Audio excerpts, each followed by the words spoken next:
ফর্টালিজা Brazil, August 2005।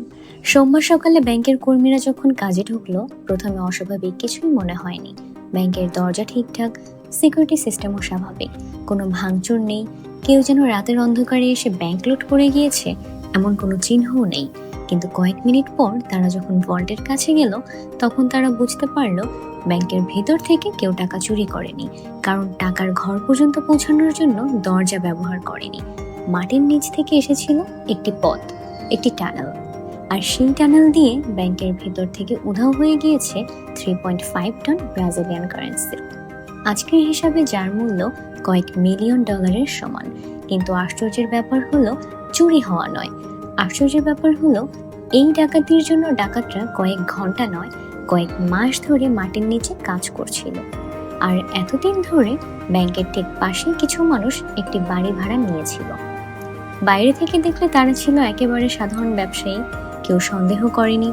কিন্তু সেই বাড়ির মেঝের নিচে তখন ধীরে ধীরে তৈরি হচ্ছিল এমন একটি টানেল, যেটা শেষ পর্যন্ত গিয়ে পৌঁছাবে ব্রাজিলের সেন্ট্রাল ব্যাংকের ভল্টের নিচে। এখন প্রশ্ন হলো, কেউ কিভাবে একটি ব্যাংকের নিচে এত বড় টানেল বানালো, কেউ কিভাবে টের পেল না? আর তার থেকেও বড় প্রশ্ন, তারা জানতো কিভাবে যে টানেলটি ঠিক কোথায় খুঁড়তে হবে? এই গল্পটি শুরু হয় ডাকাতের দিন থেকে নয়, শুরু হয় আরো অনেক আগে থেকে, একটি ছোট্ট বাড়ি থেকে, যেখানে কয়েকজন মানুষ পরিকল্পনা করে বাড়ি ভাড়া নিয়েছিল, যার শেষটা হবে ব্রাজিলের ইতিহাসের সবচেয়ে বড় অবিশ্বাস্য ব্যাংক হাইস্টের একটিতে। ফর্টালিজা শহরের একটি নেইবারহুড, সেখানে হঠাৎ কয়েকজন মানুষ বাড়ি ভাড়া নিল। বাড়িটি ছিল সেন্ট্রাল ব্যাংকের খুব কাছাকাছি, কিন্তু তাদের কখনো সন্দেহ করার মতো কিছুই ছিল না। তারা বলেছিল এখানে একটি ল্যান্ডস্কেপিং বিজনেস চালানো হবে, গাছপালা, মাটি, বাগানের জিনিসপত্র, খুবই সাধারণ একটি ব্যবসা। কিন্তু বাড়ির ভেতরে শুরু হলো অন্য একটি কাজ। তারা ধীরে ধীরে মেঝে খুঁড়তে শুরু করলো, তারপর তৈরি হতে লাগলো একটি সরু প্যাসেজ। দিনের পর দিন, সপ্তাহের পর সপ্তাহ মাটি খোঁড়ার একটি সমস্যা তৈরি হলো, কারণ এত মাটি একসঙ্গে বাইরে ফেললে আশেপাশের মানুষ প্রশ্ন করবে। তাই কাজটা করা হচ্ছিল অনেক ধীরে। আর সেই টানেলটা শুধু একটি গর্ত ছিল না, তাদের এমনভাবে এগোতে হচ্ছিল যেন শেষ পর্যন্ত তারা ঠিক সেন্ট্রাল ব্যাংকের ভল্টের নিচে পৌঁছাতে পারে এই টানেলের মাধ্যমে। এখানে পরিকল্পনাটার সবচেয়ে গুরুত্বপূর্ণ অংশ এটি। তারা যে জায়গায় ছিল সেখান থেকে ব্যাংকের ভল্ট পর্যন্ত দূরত্ব ছিল খুবই কম, কিন্তু মাটির নিচে ভুল দিকে কয়েক মিটার গেলেই পুরো অপারেশন ব্যর্থ হতে পারত। তবু তারা এগিয়ে গেল। অবশেষে তৈরি হলো প্রায় 80 মিটারের দীর্ঘ একটি টানেল, একটি ছোট বাড়ি থেকে সোজা ব্যাংকের ভল্টের দিকে। আর টানেলের ভেতরে এমন ব্যবস্থা করা হয়েছিল যাতে মানুষ সেটার মধ্য দিয়ে চলাচল করতে পারে। কাজটা কতটা বড় ছিল সেটা বুঝতে একটি বিষয় যথেষ্ট। তারা মাটি সরিয়ে ফেলেছিল কয়েক টন, কিন্তু আশেপাশের মানুষ তারা কিছুই বুঝতে পারেনি এত মাটি এলো কোথা থেকে। তারপর এলো সেই রাত, 2005 সালের অগস্ট। ফর্টালিজা শহর তখন জানতো না তার মাটির নিচে ইতিমধ্যে সেই দল ব্যাংকের সবচেয়ে নিরাপদ জায়গার কাছে পৌঁছে গিয়েছে। তারা জানতো আর কয়েক ঘন্টার মধ্যেই এই টানেলের শেষ প্রান্তে গিয়ে খুলবে এমন একটি জায়গা যেখানে সাধারণ মানুষের প্রবেশ প্রায় অসম্ভব। আর সেই জায়গাটি হলো সেন্ট্রাল ব্যাংকের ভল্ট। এখন শুধু একটি দেয়াল বাকি, আর সেই দেয়ালের ওপাশে ছিল কয়েক টন টাকা। কিন্তু ডাকাতের সামনে তখন একটি বড় সমস্যা ছিল। তারা কি সত্যিই ভল্টের ভেতর ঢুকতে পারবে, নাকি টানেলের শেষ প্রান্তে এসে দেখবে তারা অন্য কোথাও?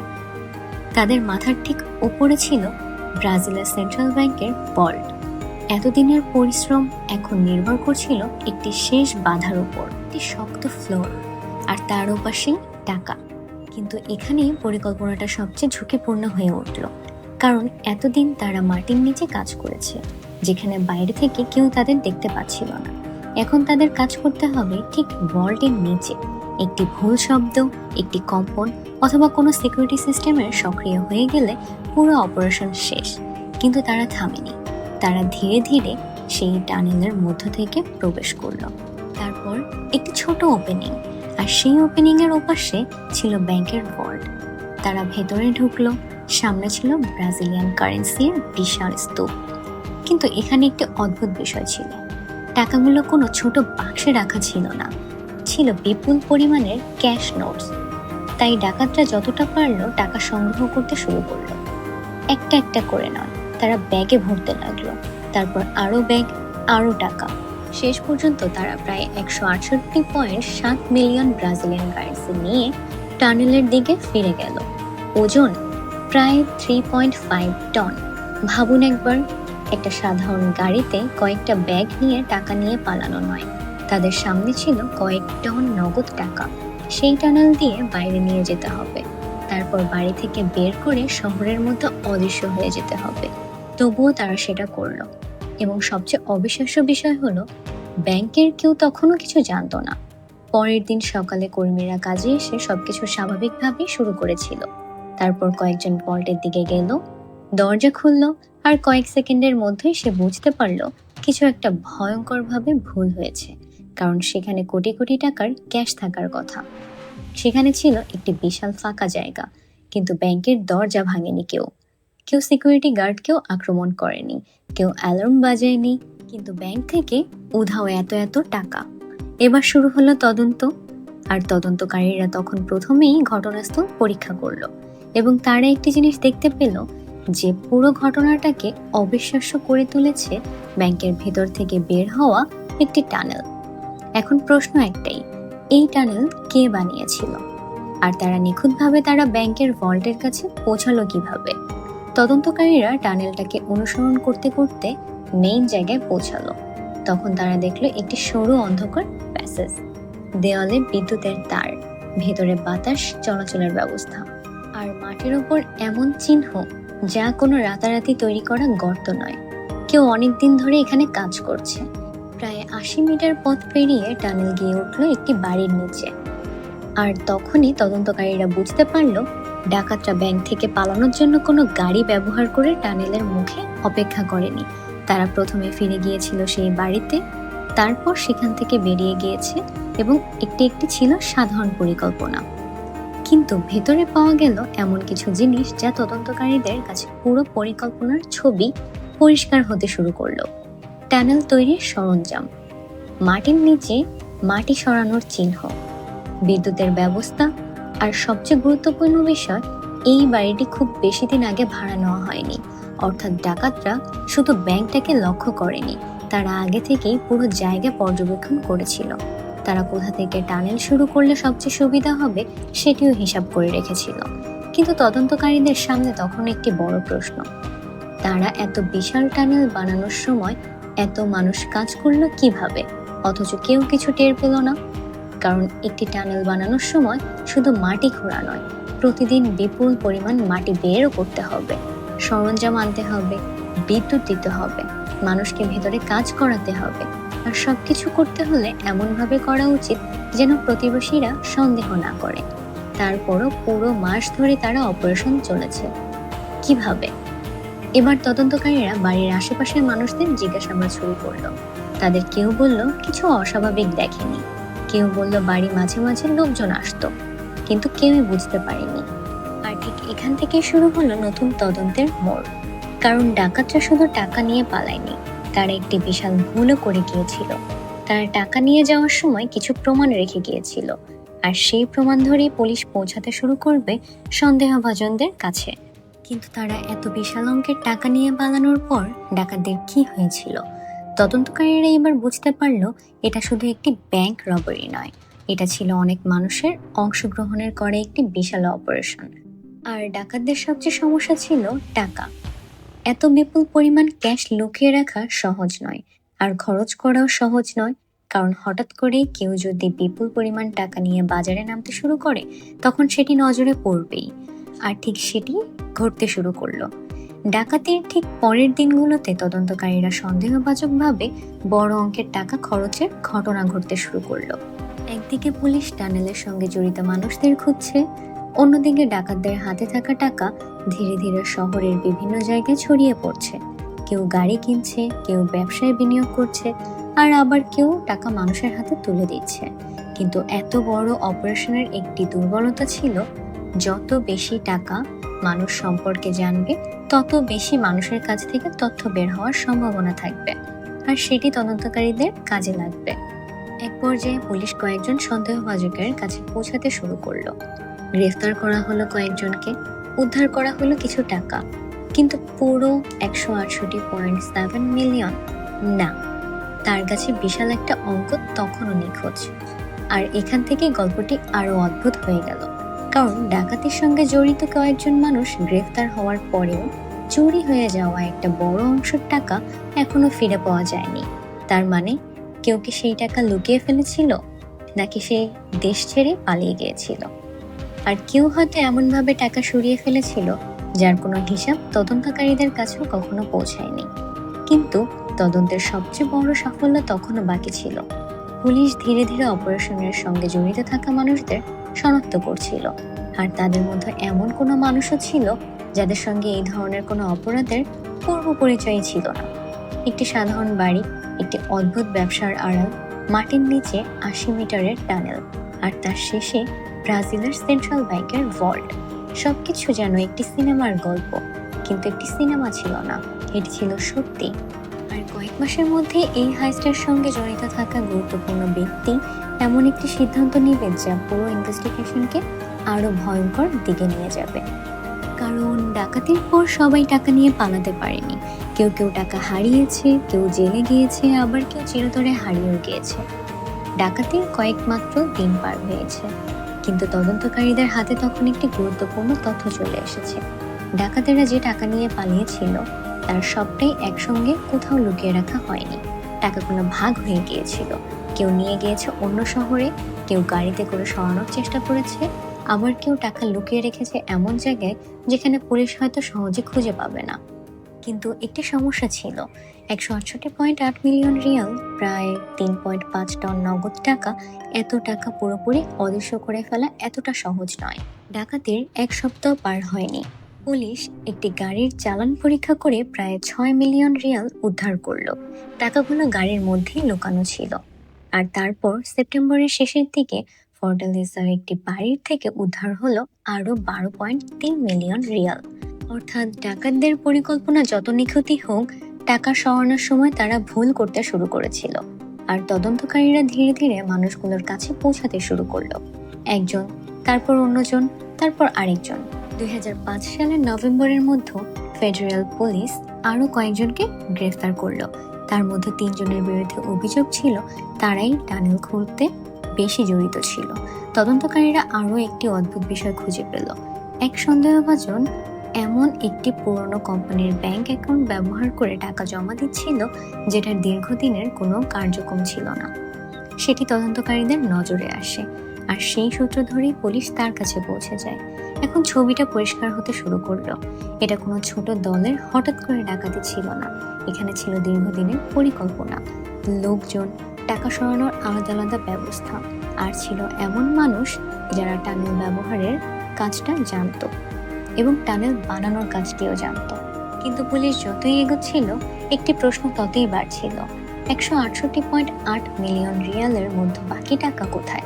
কারণ প্রথম কয়েক সপ্তাহেই কিছু টাকা উদ্ধার হলেও বিপুল পরিমাণ ক্যাশ তখনও নিখোঁজ। আর এই টাকা উদ্ধারের অভিযান একদিনে শেষ হওয়ার ছিল না, এটি চলবে বছরের পর বছর। এমনকি কয়েক বছরও পুলিশ এই হাইস্টের টাকা উদ্ধারের অভিযানের চালাবে। আর সেই সময়ের মধ্যে এই ডাকাতির সঙ্গে জড়িত মানুষগুলোর জীবনে একে একে বদলে যেতে শুরু করবে।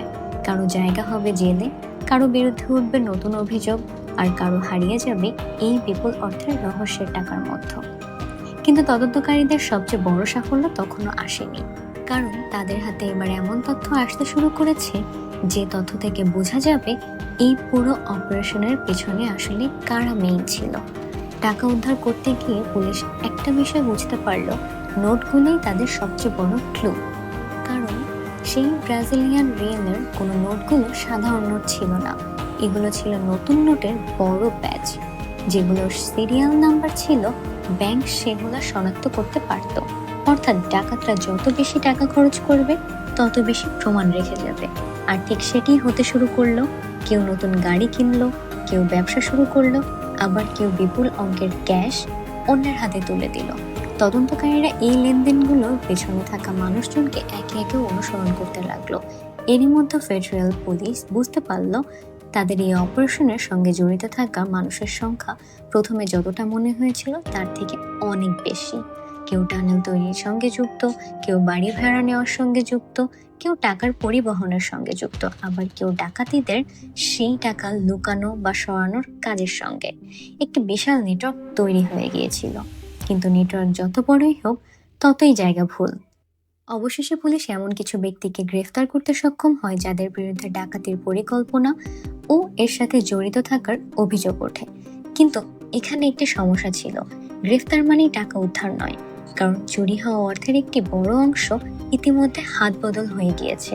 কিছু টাকা খরচ হয়ে গিয়েছে, কিছু বিনিয়োগ করা হয়েছে, আর কিছু টাকা এমনভাবে ছড়িয়ে পড়েছে যেটার অনুসরণ করা প্রায় অসম্ভব। তাই এগোতে এগোতে একটি বিষয় পরিষ্কার হয়ে গেল, এই হাইস্টের সবচেয়ে বড় অংশ ছিল টানেল, কিন্তু সবচেয়ে দুর্বল অংশ ছিল ডাকাতিদের পরের জীবন। কারণ টানেলের ভেতর তারা নিখুঁত ছিল, কিন্তু টানেল থেকে বের হওয়ার পর তাদের যা করতে হয়েছিল সেখানে ছিল শুধু ভুল আর ভুল। 3.5 টন নগদ টাকা নিয়ে স্বাভাবিক মানুষের মতো জীবনযাপন, আর সেই জায়গাতেই তাদের অনেকের ভুল ধরতে পড়া শুরু করে। কিন্তু গল্পের সবচেয়ে বড় প্রশ্ন তখনও উত্তরহীন। সেই 168.8 মিলিয়ন রিয়ালের মধ্যে শেষ পর্যন্ত কত টাকা উদ্ধার করা হয়ে গিয়েছিল, আর কত টাকা চিরতরে হারিয়ে গিয়েছে? এই প্রশ্নের উত্তর খুঁজতে ফেডারেল পুলিশকে শুধু ডাকাতদের নয়, টাকার পথ অনুসরণ করতে হয়েছিল। আর সেই পথ তাদের নিয়ে গেল ব্রাজিলের বিভিন্ন শহরে, বিভিন্ন মানুষের কাছে, এবং এমন কিছু জায়গা যেখানে তারা হয়তো কখনো ভাবেনি ব্যাংক হাইস্টের টাকা এইখানে পৌঁছে দিবে। ডাকাতির পর সবচেয়ে বড় সমস্যা ছিল টাকাগুলো কোথায়। এত বিপুল পরিমাণের টাকা নিয়ে অদৃশ্য হয়ে যাওয়াটা যত সহজ মনে হচ্ছিল, বাস্তবে ততটা সহজ ছিল না। কারণ ডাকাতরা যখন টাকা ভাগ করে নেয় তখন বিভিন্ন জায়গায় সরাতে শুরু করে। ঠিক তখনই তাদের মধ্যে প্রথম ফাটল দেখা দিতে শুরু করলো। কেউ টাকা নিয়ে অন্য শহরে চলে গেল, কেউ ক্যাশ লুকিয়ে রাখলো। ডাকাতির মাত্র কয়েকদিনের মধ্যেই 6 মিলিয়ন রিয়ালস উদ্ধার করা হলো। বোঝা যায় যে ব্যাংকের ভল্ট ভাঙার আগে গ্যাংটা একটি নেটওয়ার্ক তৈরি করে গিয়েছিল। কিন্তু নেটওয়ার্কের সবচেয়ে বড় দুর্বলতাটা ছিল যত বেশি মানুষ তত বেশি কানেকশন, আর যত বেশি কানেকশন তত বেশি এভিডেন্স। তদন্তকারীরা একে একে সেই কানেকশনগুলো খুঁজতে শুরু করলো।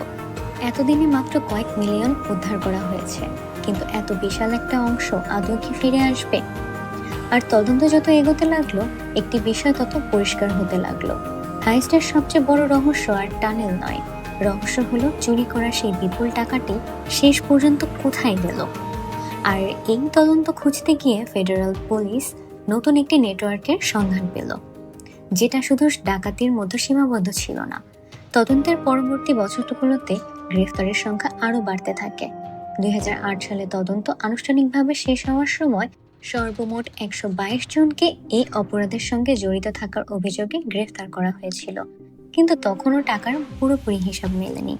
ব্যাংক হাইস্টের পর পুলিশ যখন গ্যাংয়ের সদস্যদের একে একে ধরতে শুরু করলো, তখন একটি বিষয় পরিষ্কার, এই গল্পে শুধু একটি ডাকাতি শেষ হয়নি। চুরি করা টাকা যতই ছড়িয়ে পড়তে শুরু করলো, গ্যাংয়ের ভেতরের সম্পর্ক তত জটিল হতে শুরু করলো। একজন গুরুত্বপূর্ণ সন্দেহভাজনকে অপহরণ করা হলো। তার নাম ছিল অ্যান্টোনিও জোসেফান, যাকে তদন্তকারীরা গ্যাংয়ের অন্যতম গুরুত্বপূর্ণ ব্যক্তি হিসেবে দেখেছিল। কিন্তু এই অপহরণও ছিল সাধারণ কিডন্যাপিং এর মতোই, কারণ অপহরণকারীরা তার কাছ থেকে টাকা দাবি করেছিল। আর তদন্তকারীদের ধারণা ছিল এর পেছনে ছিল চুরি হওয়ার অর্থের ভাগ নিয়ে তৈরি হওয়া বিরোধ। অর্থাৎ যেই টাকা শেষ পর্যন্ত তাদের নিজেদের মধ্যে ছিল, সব টাকাই সংঘর্ষের কারণ হয়ে দাঁড়াচ্ছিল। তদন্ত চলতে থাকলো, কিন্তু গ্যাংয়ের সবার একই পরিণতি হয়নি। কেউ আদালতে গেল, কেউ কারাগারে গেল, আবার কেউ হয়ে গেল পুলিশের কাছে পলাতক আসামি। এসবের মধ্যে টানেলটি ছিল তাদের সবচেয়ে বড় সাফল্য।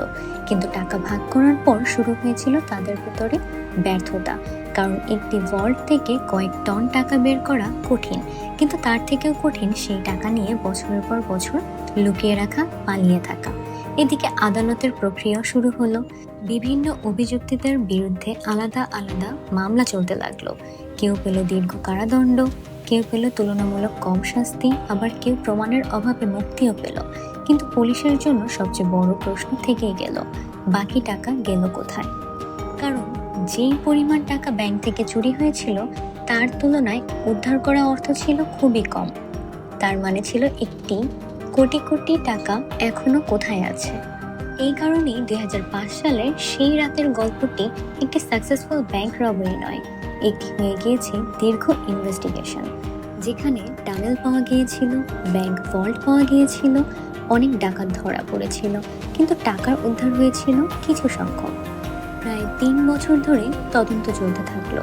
2005 সালের সেই আগস্টের রাত থেকে শুরু করে ফেডারেল পুলিশের একের পর এক সন্দেহভাজনকে শনাক্ত করতে লাগলো, গ্রেফতার হলো বহু মানুষ, আদালতে মামলা গেল, আর ধীরে ধীরে একটি বিষয় পরিষ্কার হয়ে উঠল, ব্যাংক ডাকাতির মূল রহস্যের অনেকটাই সমাধান হয়ে গিয়েছে। 2008 সালে ফেডারেল পুলিশ আনুষ্ঠানিকভাবে সমাপ্তি ঘোষণা করলো। কিন্তু এখানে আসা একটি হিসাব করা যায়।